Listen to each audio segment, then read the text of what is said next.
I'm Dr. Janani Saravanan, consultant gynecologist at Narayana Multispeciality Hospital, HSR layout.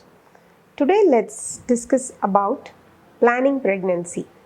As all of us would accept that any task that is properly planned and then done will have a very successful outcome, it's actually needless to emphasize the importance of a pre-pregnancy planning or a counseling that we call as the preconceptional care. More so in the current world when pregnancy is once or twice in a lifetime.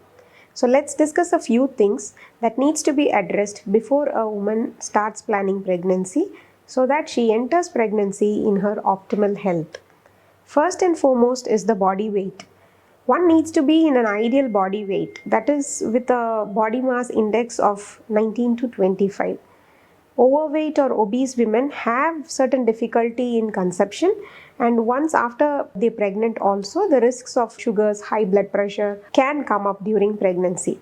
So it's the right time to check on the weight so that they are at the correct weight before pregnancy. And even thin women have their own problems like low birth weight babies, anemia in pregnancy, preterm labor. So such people will have to eat a proper healthy diet so as to achieve the ideal weight. So the next thing is diet. Diet should be a healthy, nutritious diet, which means like enough of fruits and vegetables and also high protein and less of carbohydrates. The other thing is daily exercise or physical activity. We highly recommend at least 30 minutes any form of exercise every day so that the woman is physically fit and flexible. Before childbirth is actually called labor because it's quite a labor involved process. So one needs to be physically fit before embarking on a pregnancy. This helps as a stress buster also. These days we'll have to consciously manage stress and make sure that the woman is happy. Happy moms beget happy children. Like how we discussed about the food habits, the other habits such as smoking, alcohol also needs to be taken care. Smoking has got proven adverse effects in the pregnancy, so one should definitely quit smoking. Even if you are not a smoker but the partner is, then you become a passive smoker because you inhale all the toxins and they do affect the fetus. So we should encourage the partner also to refrain from smoking. Alcohol the same way can affect the baby, so abstinence from alcohol should also be encouraged. So the next thing is folic acid supplementation. So this is a vitamin which is very important for the proper development of the baby's brain and the spinal cord. So this is ideally started 3 months prior to conception so that we avoid certain anomalies in the baby.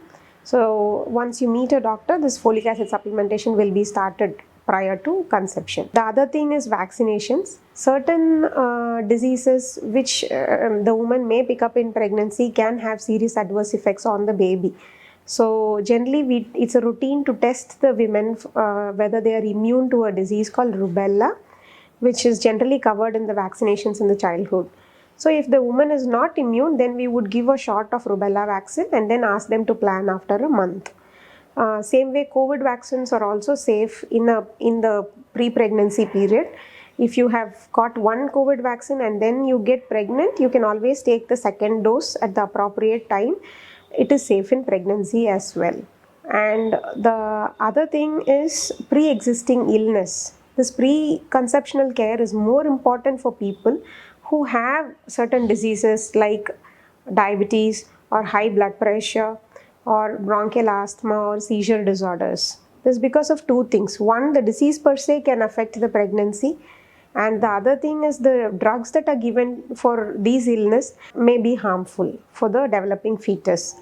So it's better to get checked with your doctor so that we involve the concerned specialist and make sure that your disease is also under check with pregnancy safe medicines.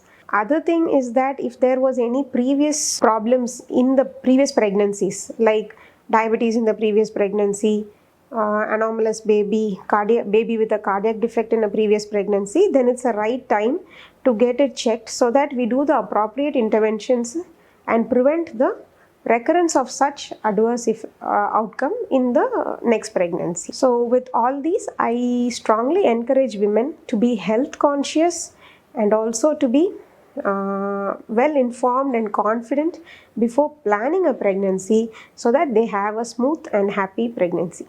Thank you.